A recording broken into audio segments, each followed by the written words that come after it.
Welcome back to Ever. Today we got something new for you. Well, I've made wine before on my YouTube channel, but today is something new because I've been watching. I don't know if you've seen it, but you probably have. I've been watching the show Vikings a lot lately. This guy's right here, and I've been like they're always like getting down on this drink, and I was looking it up and I was checking it out. It's actually pretty easy to make. All you need is one of these 1 gallon glass wine jugs. They sell them at Walmart. I mean, unfortunately, you're gonna have to drink what's in it first. But once you get an empty one, you're gonna need one of these. You're gonna need a gallon of distilled water, and you're going to need 2 to 2.5 pounds of honey. This is a 24 ouncer and an 8 ouncer, so that equals to about 2 pounds of honey. We're gonna do that right now. I do have some other honey if I want to mix it in there too, but it says that the wildflower honey works pretty good for beginners, and since this is the first time I'm doing it, I guess you could consider me a beginner. You're also going to need one of these packs of active dry yeast, and this is the one for baking. They sell a wine one that you can use, but you can use these.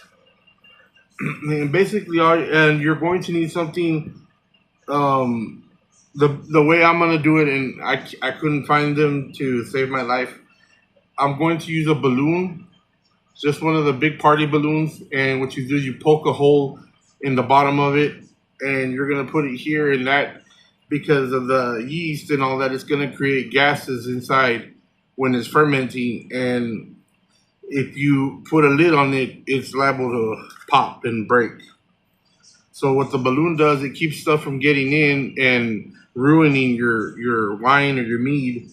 And at the same time, it allows the gases to escape safely. Now, once you're done, you're going to want to put this in a dry, cool, dark place and just basically forget about it.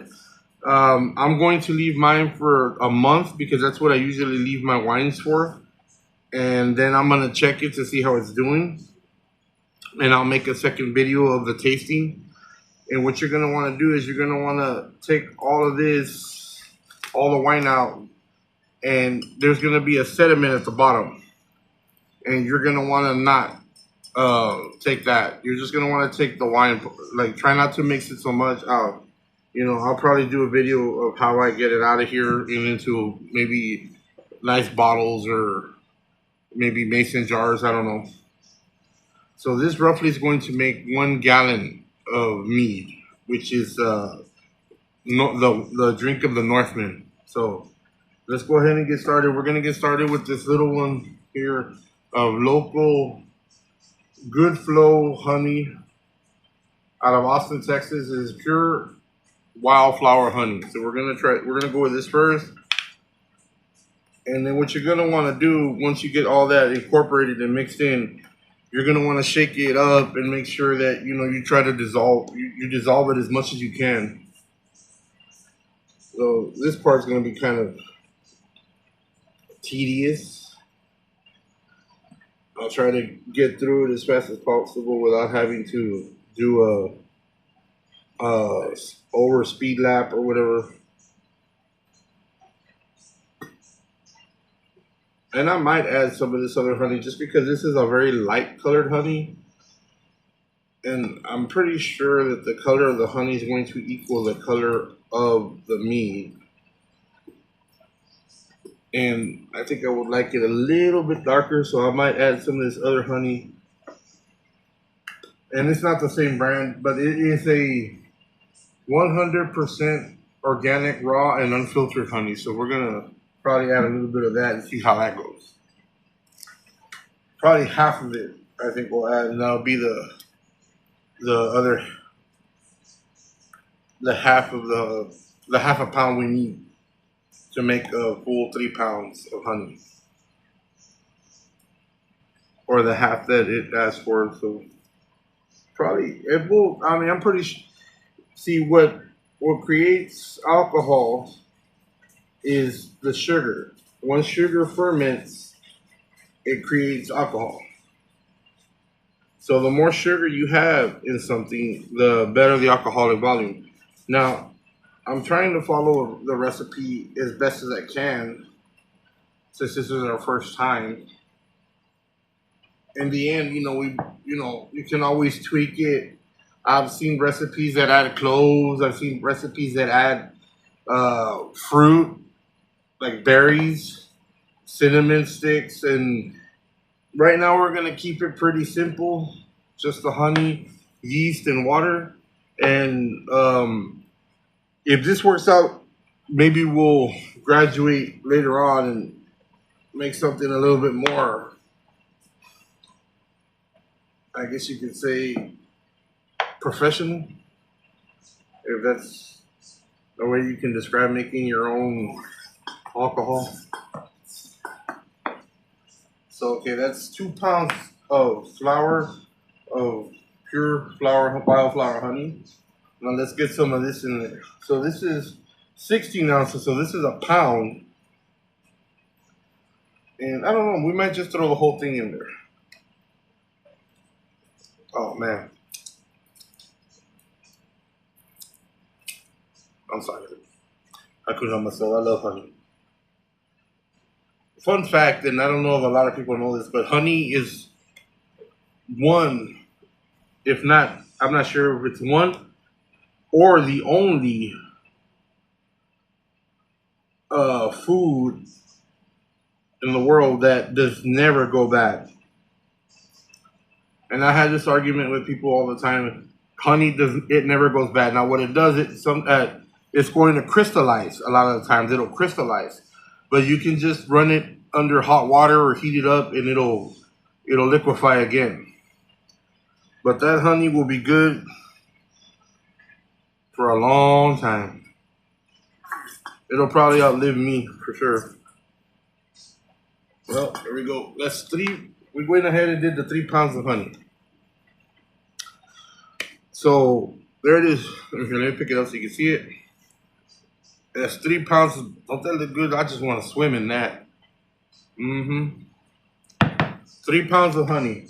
It's 2 pounds of the wildflower and 1 pound of the raw and unfiltered honey, organic by Nate's Honey. Not sponsored. So now what we're gonna do is gonna add some of this water, and we're gonna want to mix it up as best as we can. Now, the whole gallon won't fit in here because obviously the honey's taking up space in the jar. So we're just gonna want to add as much as we can so we can shake it up and get this honey a little bit dissolved. Let me see here. Clean up my area a little bit. Spill a little bit of water. So let's shake that up.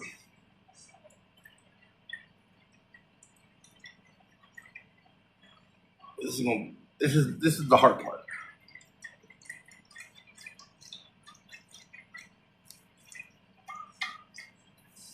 And I don't think I have anything long enough to stick down here and mix it with. And unfortunately, I do not have a top for this. So we might actually just have to... Wait, hold on. I got an idea. I wonder, you think this will work? I don't think it'll work. Huh. Well, what do you know about that? It worked. I don't know how good it is on there, but we're going to find out. Oh, yeah, that's on there. That'll work. So you can go, if you don't have a lid for it, you can go ahead and use one of the lids for the honey on there. So, okay, that's pretty well worked in there. Now we're going to go ahead and pour the rest of this in there.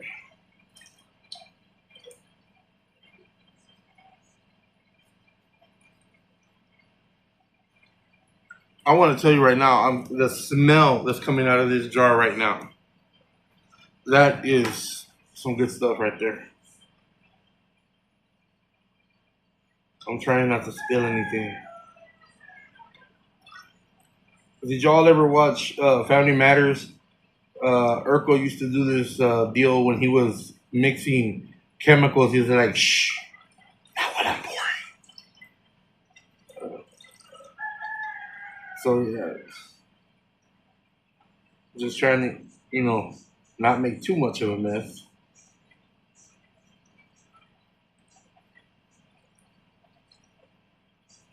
So you can see that this, I still got a ways to go, but I'm gonna shake it up a little bit more. You can see it's good. Hold on, you're gonna see it's gonna make quite a bit of mead. You see, look at that, and I'm not even fully. It's not all in there yet.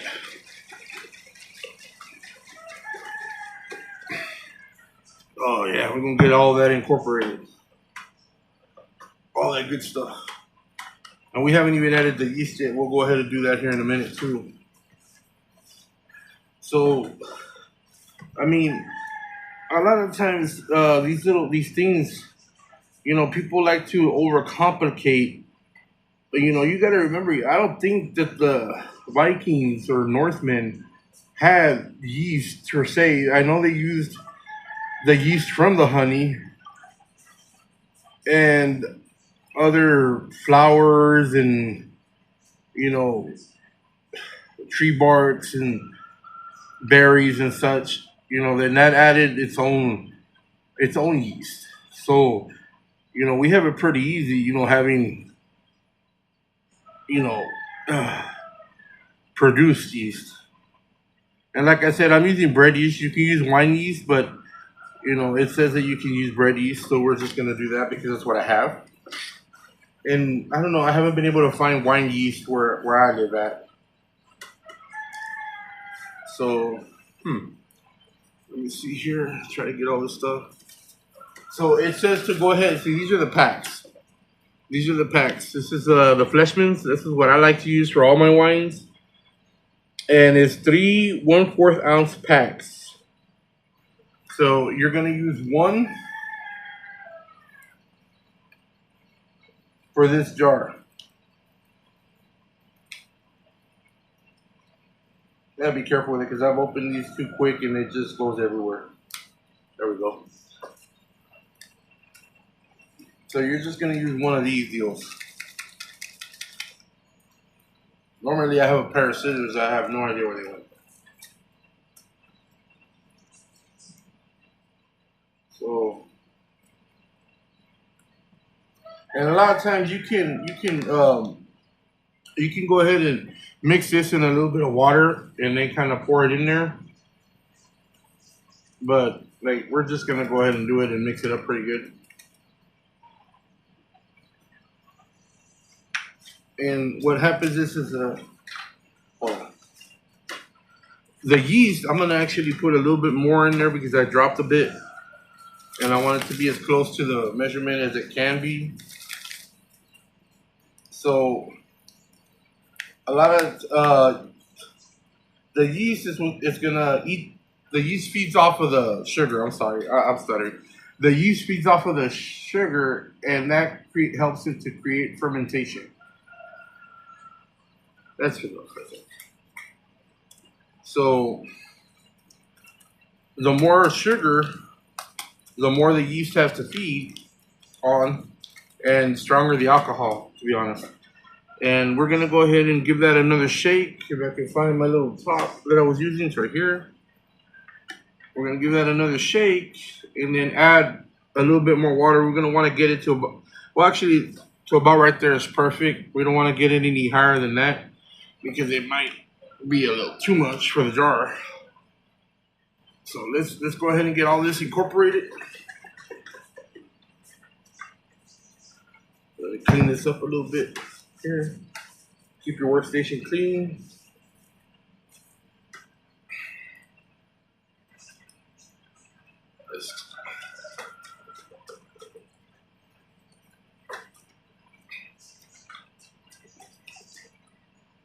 There we go. Clean it up a bit. Well, there you have it, guys. I mean, that's basically what it wants you to do. And I might add a little bit more water. Let me go ahead and put just a bit.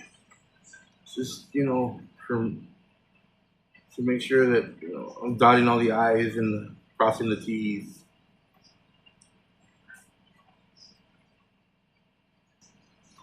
We'll get it to about right there where the neck starts.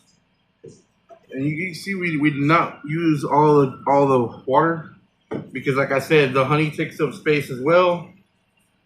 And I mean, make sure that your jar is clean. By the way, it says to make sure it's very clean to keep out contaminants and all that. You know, so that it won't mess with your final product. But if you can see, let me see if I can get it up close.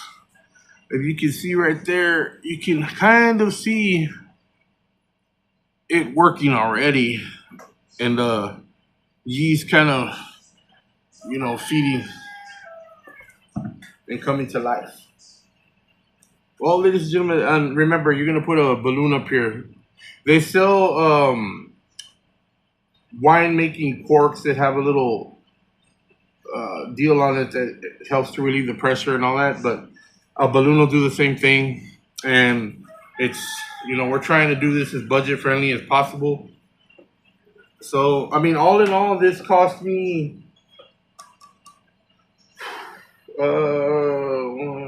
maybe about $20. $20. And if everything works correctly, we should have a gallon of homemade mead, Viking alcohol, in about a month.